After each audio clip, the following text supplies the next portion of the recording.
The ancient Anunnaki are said to have created the human race by genetically modifying early humans in order to use them as a labor force. But before humans were created, the Igigi were used by the ancient Anunnaki as their main labor force. It is said that the Igigi, they who turn and see, were the ancient astronaut gods of the younger generation, the servants to the mighty Anunnaki. They were half human, half animals, who came to earth to mine gold. The terminology used to describe the gods is extremely complicated and still needs many studies. Researchers believe the term Igigi is a Semitic origin and indicates the group of gods in the Mesopotamian pantheon.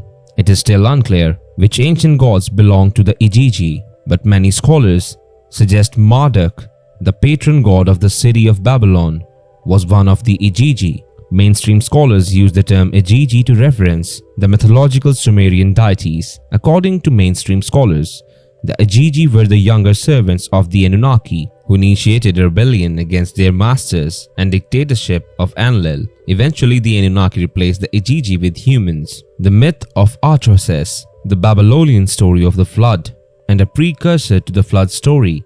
In the Gilgamesh, the Sumerian paradise is described as a garden where lower gods were put to work digging a watercourse by their masters, the Anunnaki. When the gods like men bore the work and suffered the toil of the gods was great, the work was heavy, the distress was much.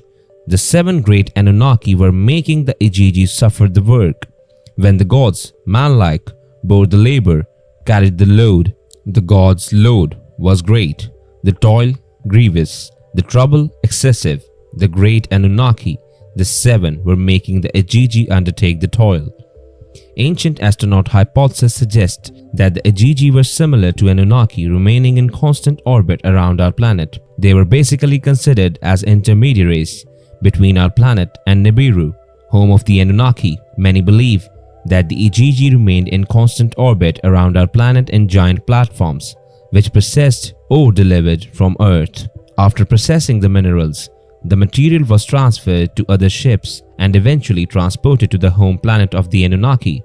The Igigi were apparently never encountered by mankind. It is said that several texts make reference to them, suggesting the Igigi were too high up for mankind and consequently were not concerned with people. After years of tenuous and hard work of the Anunnaki, the Igigi rebelled against their masters. It is said that they set fire to their tools and surrounded Enlil, great house by night, forcing the ancient Anunnaki to find another source of labor. This is why the ancient Anunnaki replaced the Igigi after genetically engineering ancient humans, creating a great workforce. Many authors suggest that the human slave race was created after the ancient Anunnaki genetically modified their genes and that of early humans nearly 500,000 years ago.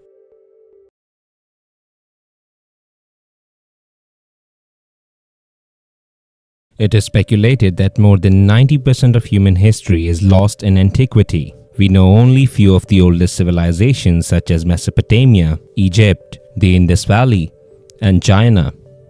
But it is still unclear how many civilizations existed in periodized human history. Meanwhile, ancient astronaut theorists propagated an alternative history where the Anunnaki gods were responsible for human civilization. Besides, in the whole context, the least discussed divine is an alleged race of scorpions mentioned in the Epic of Gilgamesh. Sumerian and Babylonian ancient texts and legends have always been a forge of divinities who came from the sky to try conveying knowledge and wisdom to mankind.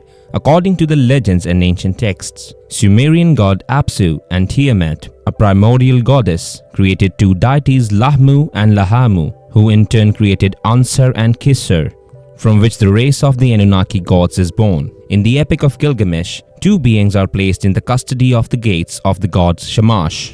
These are the entrances into the Mashu mountains that led to the kingdom of the underworld. They are depicted with a scorpion body, human head, arms and trunk. They use the venomous sting to kill and are gigantic. It should be noted that according to the Sumerian cuneiforms, Gilgamesh was estimated to be between 4.8 to 5.4 meters tall. The scorpion beings. The mountain is called Mashu.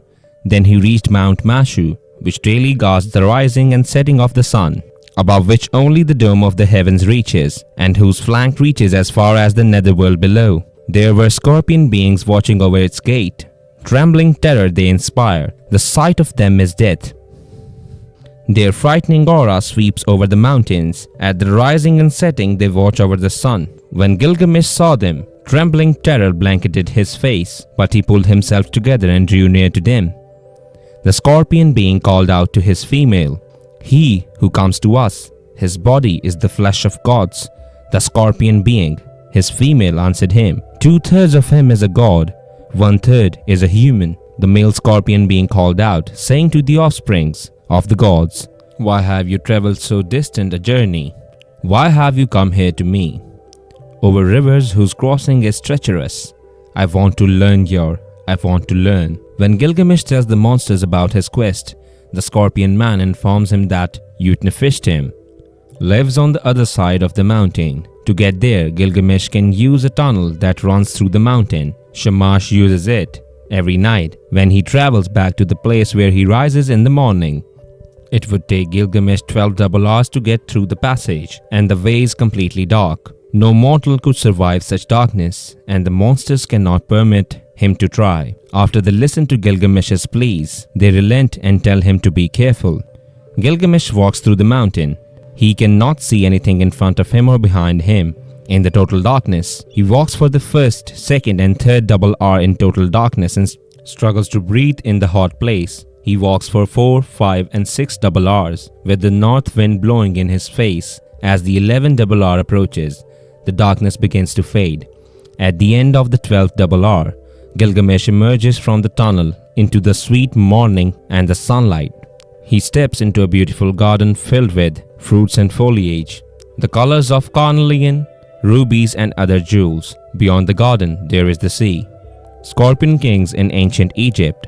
There were 2 scorpion kings in the pre-dynastic period of ancient Egypt. The name scorpion probably comes from Serket, the goddess of medicine, magic, nature and animals. It is unknown when her cult first appeared, but she was always depicted as a scorpion. It is not surprising that the scorpion would be revered in one way or another, as these small poisonous arachnids had lived among the sands of Egypt since well before the Egyptian civilization even began. In 1995, researchers Dr. John Coleman Darnell, a Yale Egyptologist, and his wife, Dr. Deborah Darnell, discovered at Gebel Tujati the scorpion tableau, an ancient text carved 5,350 years ago in the limestone of a desert in Egypt that illustrates the victorious rule of a ruler identified as the Scorpion King. It suggested that more than 5,000 years ago, the scorpion defeated the king of Nakada,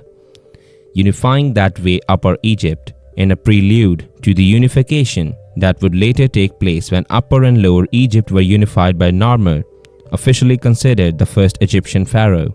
Researchers said that etched on the tableau at Gebel Tujati, ancient scribes incised using flint tools, figures and symbols that seemed to depict the possession of a ruler returning to the city of Abydos after defeating a rival leader, Nakada. According to experts, the subject depicted on the tableau is believed to be the Scorpion King, once assumed to be a mythic ruler of ancient Egypt. The Scorpion King is considered to be the ruler who greatly contributed towards creation of ancient Egypt, a land that would later be unified by Narmer. The reign of Scorpion II seems to be linked to an outstanding and more advanced civilization from Mesopotamia.